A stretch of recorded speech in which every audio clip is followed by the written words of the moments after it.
Hello and welcome to another Cactus Hill adventure. In this episode we're going to be heading to Hell's Backbone. It's in south central Utah in the Box Death Hollow Wilderness between the towns of Boulder and Escalante off of Highway 12.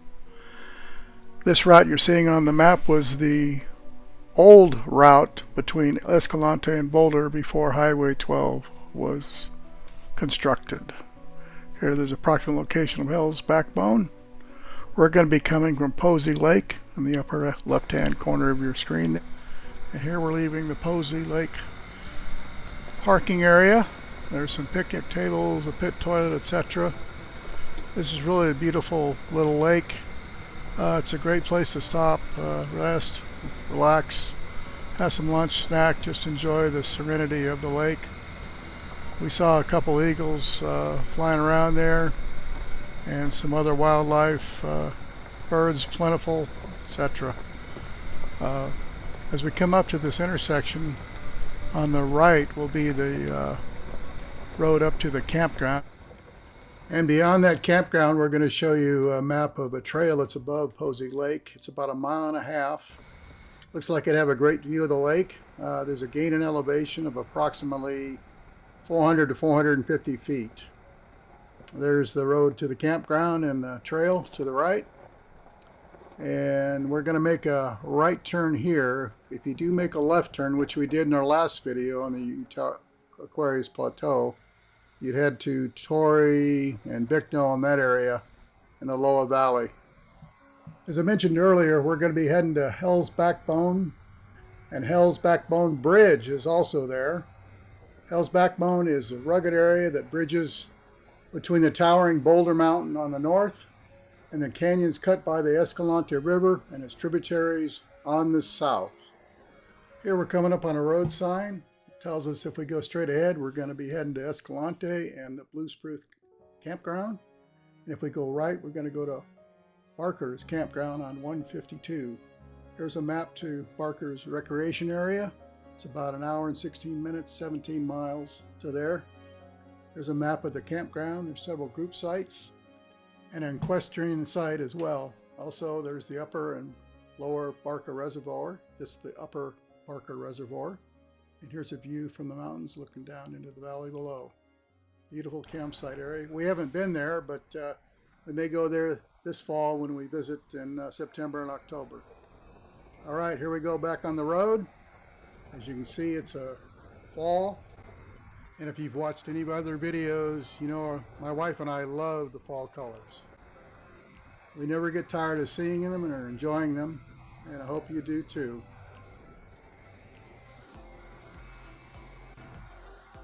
We'll be coming up to our turn here soon. There's a sign coming up on the right. There it is, Escalante straight ahead. Blue Spruce Campground and Hell's Backbone Bridge. Don't turn left there. Wait for the next turn. It's about 50 yards up. And this is where we're going to turn to get on to Forest Road 153, heading to Hell's Backbone Bridge.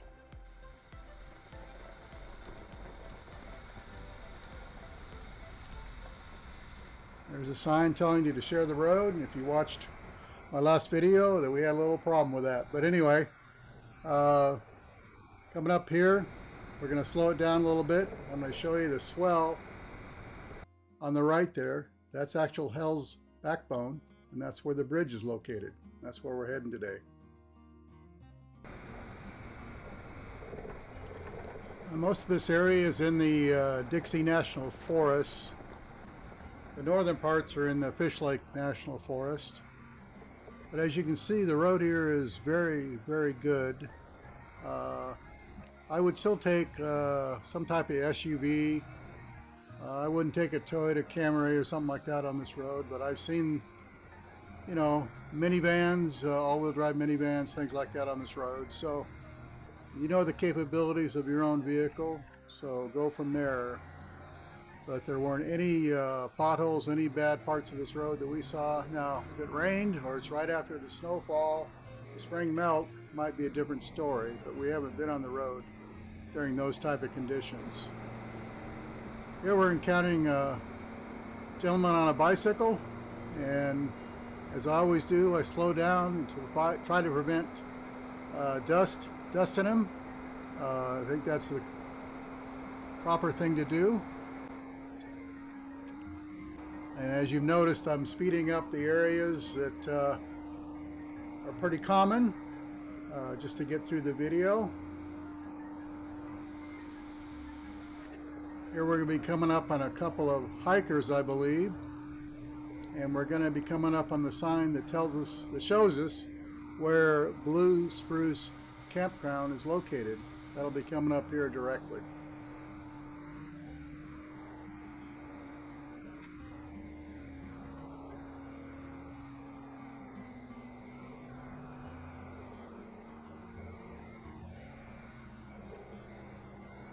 Say it's a beautiful forest.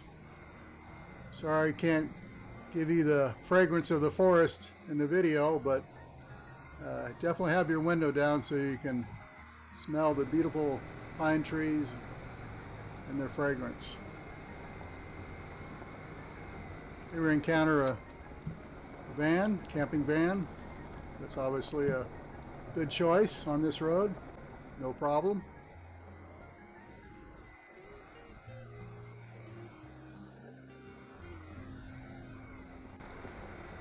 Here we're going to be coming up to the Blue Spruce Campground sign and also the Cowpuncher Guard Station sign, and I'll tell you a little bit more about this. By the way, all these things I'm telling you about, I'm going to have an extensive write-up on this with a bunch of links, so you can look in the video write-up and reference the information I'm telling you during the video. Here's the upper box access. I'm sure there's a lot of hiking and camping in this area. Do your homework and check it out. Now this is a good SUV to bring up here. That'd be perfect for this road. A little bit of ground clearance and more than likely all-wheel drive. Well, here we are at the sign for the Blue Spruce Campground and the Cowpuncher Guard Station.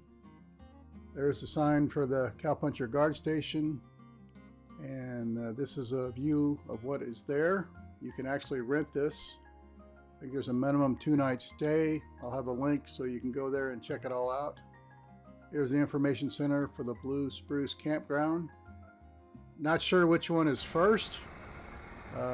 But check it out in the description. I have a link there so you can look at the information, and maybe it's something you'd be interested in. One thing I should mention right now is that most of this road is between 8,000 and 10,000 feet elevation. So if you're going to be doing any hiking in the area, be aware that oxygen may be a little thin in the area.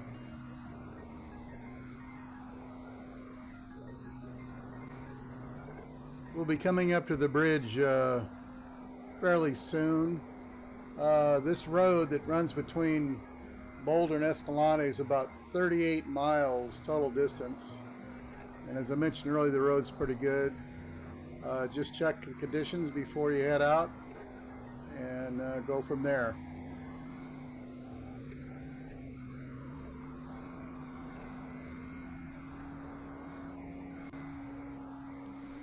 Just a couple of facts on the Hell's Backbone Bridge before we get there. It was originally constructed in 1933. It was originally timber construction, and it's been modified several times since then, and you'll see what it is now. It's pretty modern construction, very sturdy bridge. The drop-offs on either side are probably several hundred feet at least, but it is on a swale, so it's built on the swale, and it's easy to cross, no worries. I've slowed the video down so you can enjoy the sun shining through the beautiful autumn leaves. Here are a few more facts regarding the bridge. The bridge itself is about 109 feet long, and it is an elevation of about 9,000 feet. The original bridge, which I mentioned earlier, of wood construction, was in service until about 1960, and it was replaced at that time and then was again rebuilt in 2005. That's what you have right now. Also, a bit of history to note regarding this bridge. It was built by the Civilian Conservation Corps, commonly known as the CCC. It was a public works project that was put together in 1933. It's a program by Franklin Delano Roosevelt, and it was during the Depression of the 1930s, and it provided work for basically young men that were out of it, with no work available, and helped rebuild natural resources in the whole Southwest. We visit a lot of sites in the here in Utah and other states in the area, Arizona and New Mexico as well. Hey, we're slowing down a little bit to give you a view down into the Boulder area. We're looking to the east right now. We're going to be coming up on the bridge here.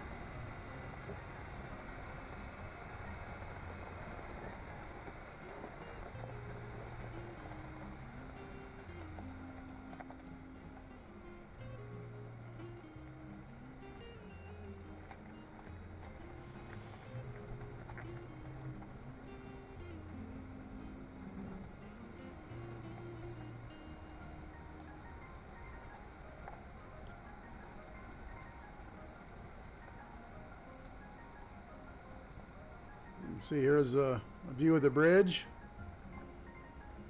Like I said, it's about 109 feet across. Obviously a one-lane bridge. Significant drop-offs on each side, but again, this bridge is built on a swale. You'll see that picture coming up from the side of the bridge to give you a good look at what it actually looks like. That little road off to the side there is some trails. We went down a little ways, but I assume it goes all the way down into the canyon. This photo is courtesy of Utah.com. There's a sign coming from the other direction. If you came from the Boulder, Escalante area, that would be the sign you'd see. There's a few pictures of the area. While we were there, a couple of vehicles came across and we chatted with some folks.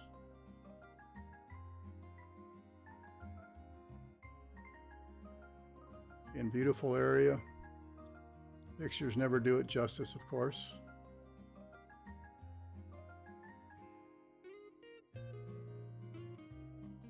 And upcoming, I've included some drone footage from a website, a YouTube channel known as TJack Survival. And it's just a short little clip, a little minute and a half long, but it gives you the perspective of what the bridge looks like and then the area surrounding it.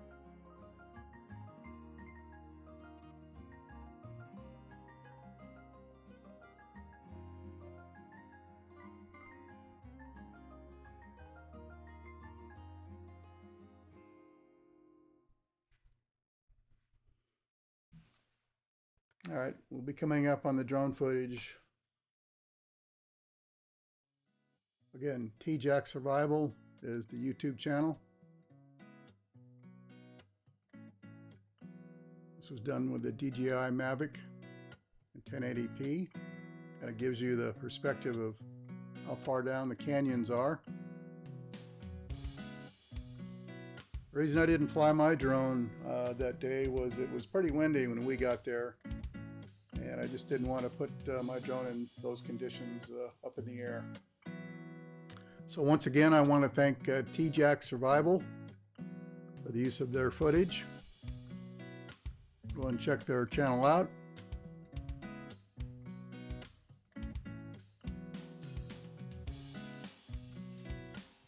As you can see, it's quite a ways down there to the bottom of the canyon. was cut by the Escalante River.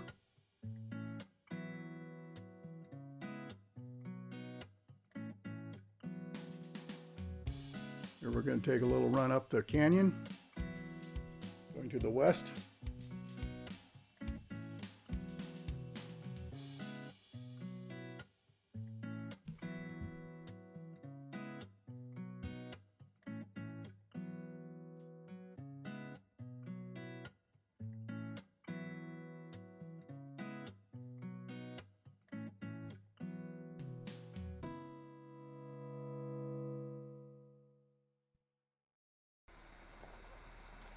Here we're taking off, heading down to Utah Highway 12.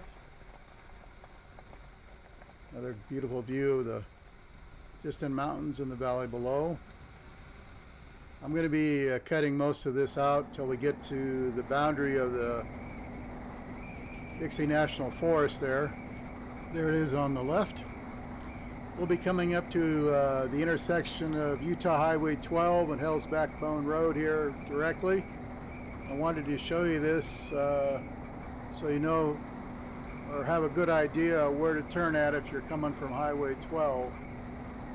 If you make a right on Highway 12, you're going to be heading towards Escalante and the Grand Staircase Escalante National Monument, and also the Escalante Petrified Forest. So there's two attractions they're right there in Escalante. Of course, the National Monument is huge, a lot of things to do and see in that area. We're going to be going left, heading to Boulder. Boulder is a town of approximately 250 people. You can see in a beautiful little valley there. Great viewpoint there to take a look, take some pictures.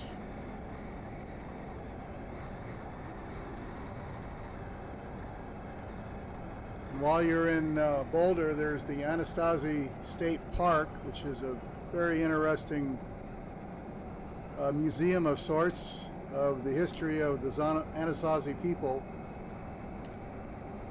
As we head into the town of Boulder, there's some beautiful white rock formations along the road here that I thought I'd show you.